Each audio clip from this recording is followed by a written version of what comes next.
Car में सवार लोगों की सुरक्षा को लेकर सरकार का बड़ा फैसला। केंद्रीय परिवहन मंत्री नितिन गडकरी ने कहा, अब कार में बैठने वाले सभी लोगों के लिए सीट बेल्ट लगाना अनिवार्य। पिछली सीट पर बैठे यात्रियों की सीट बेल्ट नहीं पहनने पर होगा चालान। सीट बेल्ट नहीं लगाने पर बजता रहेगा अलार्म। 3 दिनों में लागू हो जाएगा आदेश। पिछली सीट पर भी बेल्ट लगाने के लिए क्लिप की होगी व्यवस्था। पिछली सीट पर बेल्ट लगाने का आदेश हर तरह की गाड़ियों के लिए होगा लागू। एक निजी कार्यक्रम में गडकरी ने कहा, बड़ी गाड़ी हो या छोटी गाड़ी, पीछे बैठे यात्रियों के लिए सीट बेल्ट अनिवार्य। कार हादसे में साइरस मिस्त्री के निधन के बाद बैकसीट यात्रियों की सुरक्षा के लिए सरकार ने किया बड़ा फैसला। कोरोना के खिलाफ लड़ाई में भारत को मिला एक और हथियार। देश को मिली पहली नेजल वैक्सीन। डीसीजीआई ने दी वैक्सीन की आपातकाल इस्तेमाल को मंजूरी। भारत बायोटेक ने बनाई है वैक्सीन। 18 साल से ज्यादा उम्र के लोगों को दी जा सकेगी नेजल वैक्सीन। केंद्रीय स्वास्थ्य मंत्री मनसुख मांडविया ने ट्वीट कर दी जानकारी। कहा, नाक के जरिए दी जाने वाली भारत बायोटेक की इंट्रोनेजल कोविड वैक्सीन को डीसीजीआई की मंजूरी मिली। मनसुख मांडविया ने प्रधानमंत्री मोदी के नेतृत्व की सराहना की। कहा, वैक्सीन के आने के बाद भारत कोरोना महामारी से और बेहतर ढंग से कर पाएगा मुकाबला। पिछले महीने खत्म हुए थे नेजल वैक्सीन के आखिरी फेज के ट्रायल। प्राइमरी डोज के अलावा फुली वैक्सीनेटेड लोगों को बूस्टर डोज की तरह भी दी जा सकती है ये वैक्सीन। बांग्लादेश की पीएम शेख हसीना का भारत दौरा। पीएम मोदी से की मुलाकात। दोनों देशों के बीच 7 अहम समझौतों पर हस्ताक्षर। हैदराबाद हाउस में मिले पीएम मोदी और शेख हसीना। दोनों देशों के बीच वाटर मैनेजमेंट, रेलवे, साइंस और टेक्नोलॉजी से जुड़े क्षेत्र में हुए कई अहम समझौते। साझा प्रेस कॉन्फ्रेंस में बोले पीएम मोदी, बांग्लादेश के साथ मिलकर आतंकवाद के खिलाफ लड़ेंगी जंग। आज हमने आतंकवाद और कट्टरवाद के खिलाफ सहयोग पर भी जोर दिया। बैठक के बाद बांग्लादेश की पीएम शेख हसीना ने कहा, हमने विश्व स्तर पर द्विपक्षीय मुद्दों पर की चर्चा ताकि हमारे आपसी रिश्ते और मजबूत हों। मुख्यमंत्री योगी आदित्यनाथ की अध्यक्षता में हुई कैबिनेट की बैठक। प्रदेशवासियों के लिए कुल 15 प्रस्ताव पर लगी मुहर। कैबिनेट बैठक में नगर विकास विभाग के 12 प्रस्ताव पारित। प्रदेश में 4 नई नगर पंचायत को मिली मंजूरी। यूपी में होंगे कुल 756 नगर निकाय। अलीगढ़ नगर निगम समेत 8 नगर निकायों के सीमा विस्तार के प्रस्ताव पर भी लगी मुहर। किसानों के लिए कृषि मंत्री सूर्य प्रताप शाही का बड़ा ऐलान। कहा, किसानों को राहत देने की तैयारी। अनुदान से 41,42,000 किसानों को होगा फायदा। छत्तीसगढ़ के मुख्यमंत्री भूपेश बघेल ने कैबिनेट बैठक की अध्यक्षता की। बैठक में कई अहम मुद्दों पर हुई चर्चा। शराब घोटाले में बढ़ी दिल्ली के डिप्टी सीएम मनीष सिसोदिया की मुश्किल। ईडी ने सीबीआई की एफआईआर के आधार पर दर्ज किया केस। सिसोदिया को बनाया नंबर 1 आरोपी। शराब घोटाला केस में ईडी ने दिल्ली समेत 6 शहरों में छापेमारी की। दिल्ली, गुरुग्राम, लखनऊ, हैदराबाद, मुंबई और बेंगलुरु में ईडी के छापे। शराब घोटाले में ईडी ने कुल 35 ठिकानों पर मारे छापे। ईडी की छापेमारी में डिप्टी सीएम मनीष सिसोदिया का घर शामिल नहीं। डिप्टी सीएम मनीष सिसोदिया ने कहा, पहले सीबीआई के छापे मारे गए, उसमें कुछ नहीं निकला। ईडी के छापे में भी कुछ नहीं निकलेगा। पहले इन्होंने सीबीआई के छापे मारे, उसमें कुछ नहीं निकला। अब ईडी के छापे मार लेंगे, उसमें भी कुछ नहीं निकलेगा। दिल्ली में मनीष सिसोदिया के घर के बाहर बीजेपी विधायकों का प्रदर्शन। सिसोदिया को मंत्रिमंडल से बर्खास्त करने की मांग। दिल्ली सरकार के खिलाफ बीजेपी का प्रदर्शन। आबकारी नीति में घोटाले के आरोपों पर हल्लाबोल। सेंट्रल विस्टा एवेन्यू का काम आखिरी दौर में। गुरुवार को पीएम मोदी करेंगे अनावरण। बुधवार से शुरू होगी कांग्रेस की भारत जोड़ो यात्रा। यात्रा को लेकर जोरदार तैयारी। जम्मू कश्मीर के अनंतनाग में आतंकियों के साथ मुठभेड़। सुरक्षा बलों ने 2 आतंकियों को मार गिराया। 2024 के एजेंडे पर दिल्ली में नीतीश कुमार सीताराम येचुरी से की मुलाकात। विपक्ष को एकजुट करना बताया मकसद। मुलाकात के बाद नीतीश और येचुरी ने की साझा प्रेस कॉन्फ्रेंस। नीतीश ने कहा, हम आपस में यही बात कर रहे हैं कि पूरे देश में विपक्षी पार्टियां साथ हो तो बहुत बड़ी बात हो जाएगी। आपस में हम लोग सब अब यही बात कर रहे हैं कि हम सब लोग पूरे देश में सब जो है लेफ्ट पार्टी जो स्थानीय पार्टियां हैं डिफरेंट राज्यों में, कांग्रेस, सब अगर एक साथ मिल जाएंगे तो बहुत बड़ी बात होगी। नीतीश कुमार ने पीएम पद की दावेदारी पर कहा, मैं इसका इच्छुक नहीं, 2024 में बीजेपी को हराना है। इसके क्लेमेंट है ही नहीं, उसके इच्छुक भी नहीं है। हम तो सब लोगों को एकजुट करने में देखिए, इसके क्लेमेंट है ही नहीं, उसके इच्छुक भी नहीं है। हम तो सब लोगों को एकजुट करने में। सीपीएम महासचिव सीताराम येचुरी ने कहा, धर्मनिरपेक्षता और लोकतंत्र को बचाना हमारी प्राथमिकता। उन्होंने कहा कि सबको एकजुट करें, जो भारत के संविधान को और इसकी चरित्र, एक धर्मनिरपेक्ष जनतंत्र का गणराज्य, उसको जो बचाएंगे, उसके आधार पर हम जो है आगे की बात सोचें। डी राजा से मिले नीतीश, बाद में प्रेस कॉन्फ्रेंस के दौरान आरसीपी सिंह पर निकाली भड़ास, सुशील मोदी पर भी किया तंज। नीतीश कुमार ने दिल्ली के सीएम अरविंद केजरीवाल से भी की मुलाकात, दूसरे राज्यों में जाकर विपक्षी नेताओं से भी करेंगे बात। सुशील मोदी का नीतीश पर पलटवार, कहा बिहार बाढ़ में डूब रहा है और मुख्यमंत्री पॉलिटिकल पर्यटन पर निकले हैं। मिशन 2024 पर जुटे अरविंद केजरीवाल बुधवार को हिसार में लॉन्च करेंगे make India number 1 campaign. Mission 2024 के लिए बीजेपी की तैयारी, पिछले चुनाव में खराब प्रदर्शन करने वाले 144 संसदीय क्षेत्रों पर है नजर। प्रभारी मंत्रियों ने जेपी नड्डा और अमित शाह को सौंपी रिपोर्ट के आधार पर बनेगी आगे की रणनीति। उद्धव ठाकरे का अमित शाह पर हमला, कहा मुंबई में हमने मंगल मूर्ति और अमंगल मूर्ति दोनों को देखा। समस्तीपुर में बाढ़ प्रभावित इलाके का दौरा करने पहुंचे केंद्रीय मंत्री नित्यानंद राय का विरोध, गो बैक के लगे नारे। बिल्किस बानो केस में सुप्रीम कोर्ट 9 सितंबर को सुनवाई करेगा, दोषियों की रिहाई के खिलाफ लगाई गई है याचिका। बिल्किस बानो के समर्थन में टीएमसी नेताओं का धरना, कोलकाता में गांधी प्रतिमा के पास किया धरना।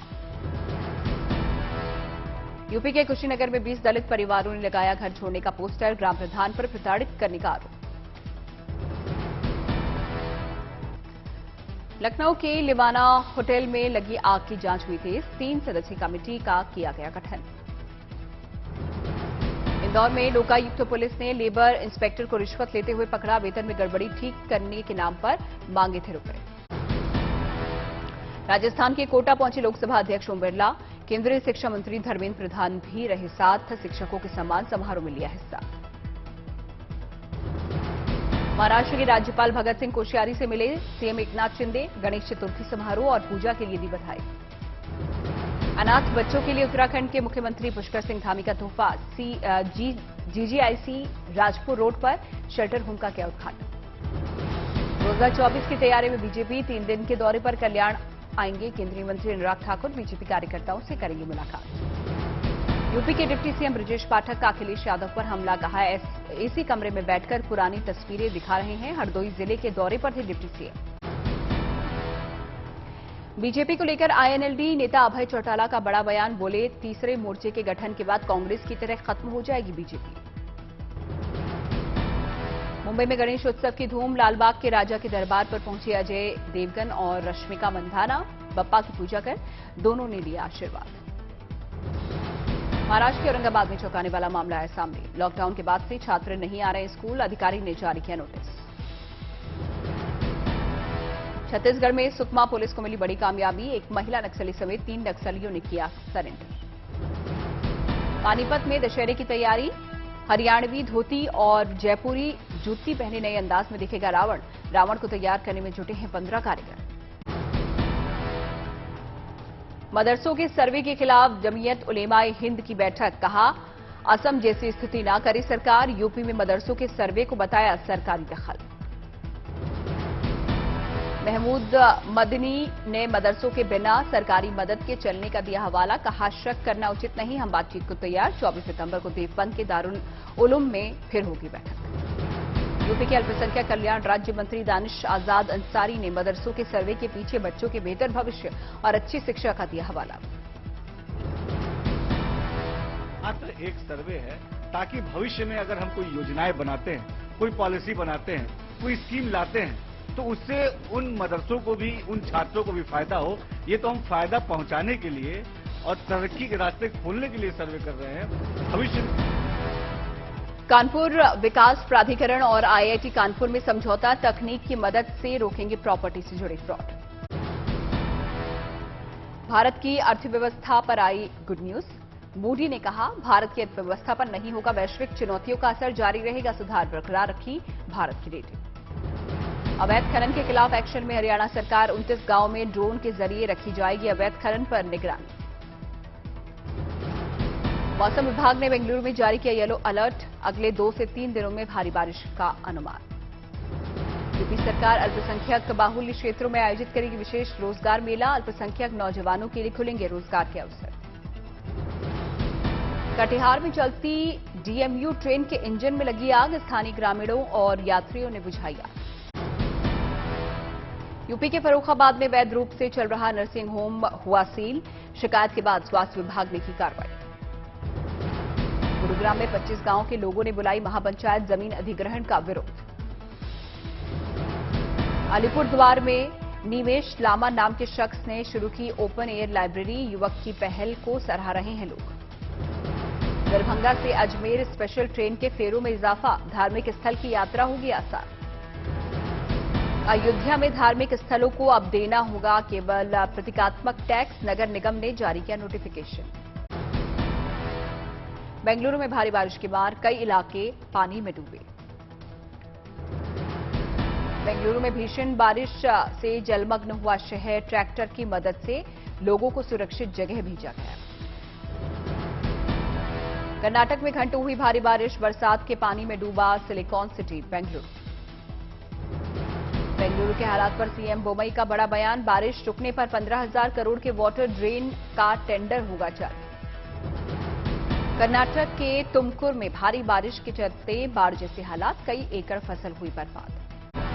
कर्नाटक के हुबली में भी लगातार हो रही है बारिश, भारी बारिश के चलते बिगड़े हालात। हैदराबाद में जमकर हुई बारिश, कई इलाकों में भरा पानी, लोगों को हो रही है दिक्कत।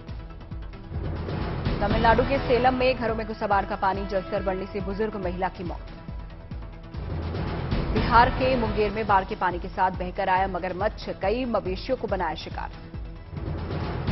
यूपी के गोंडा में नदी किनारे बने कई मकान कटान की चपेट में आए, प्रशासन ने दिया मदद का भरोसा। प्रयागराज में बारिश से गिरा जर्जर मकान, 4 लोगों की मौत। प्रयागराज में हुए हादसे में कई लोग हुए घायल, 4 की हालत गंभीर।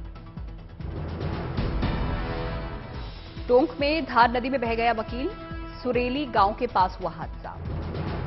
मनाली लेह मार्ग पर तांगलांग ला दर्रे में सीजन की पहली बर्फबारी, पूरे इलाके में बर्फ की सफेद चादर। बर्फबारी के बीच पर्यटकों ने की मस्ती, खूबसूरत नजारों को कैमरे में किया कैद।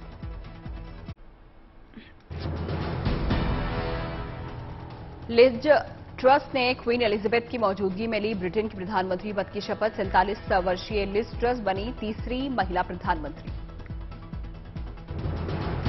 लिज ट्रस के कंधों पर महंगाई और देश को गिरती अर्थव्यवस्था से बाहर निकालने की बड़ी जिम्मेदारी।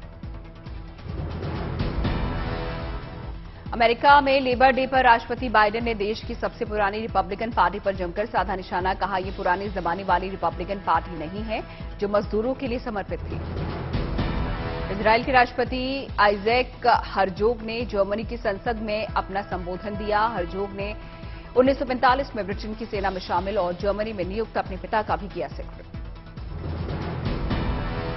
मशहूर जलवायु कार्यकर्ता ग्रेटा थर्नबर्ग ने स्वीडन की राजधानी स्टॉकहोम में सरकार पर लगाए गंभीर आरोप, कहा जलवायु संकट को हल्के में ले रही है स्वीडन की सरकार। रूसी सैनिकों ने यूक्रेन के सैन्य ठिकानों पर किया जोरदार हमला, एयर स्ट्राइक में निकोलाइव स्थित यूक्रेन के 30 कॉम्बैट व्हीकल पूरी तरह से बर्बाद। यूक्रेन के औद्योगिक शहर खार्किव पर रूस ने की जबरदस्त बमबारी, हमले में हुए सेंट्रल खार्किव में कई मकान बर्बाद। रूस के पूर्वी हिस्से में हो रहे युद्धाभ्यास की निगरानी करने पहुंचे राष्ट्रपति पुतिन, रक्षा मंत्री सरगेई को पुतिन ने दिए जरूरी निर्देश। चीन के सिचुआन में विनाशकारी भूकंप के बाद आए भूस्खलन में दबे लोगों का बचाव जारी। 6.8 तीव्रता के भूकंप में मारे गए हैं 66 चीनी नागरिक। अमेरिका की फिल्म सिटी लॉस एंजलिस में एमी अवार्ड समारोह की धूम। पहली बार किसी कोरियन अभिनेत्री को दिया गया एमी अवार्ड।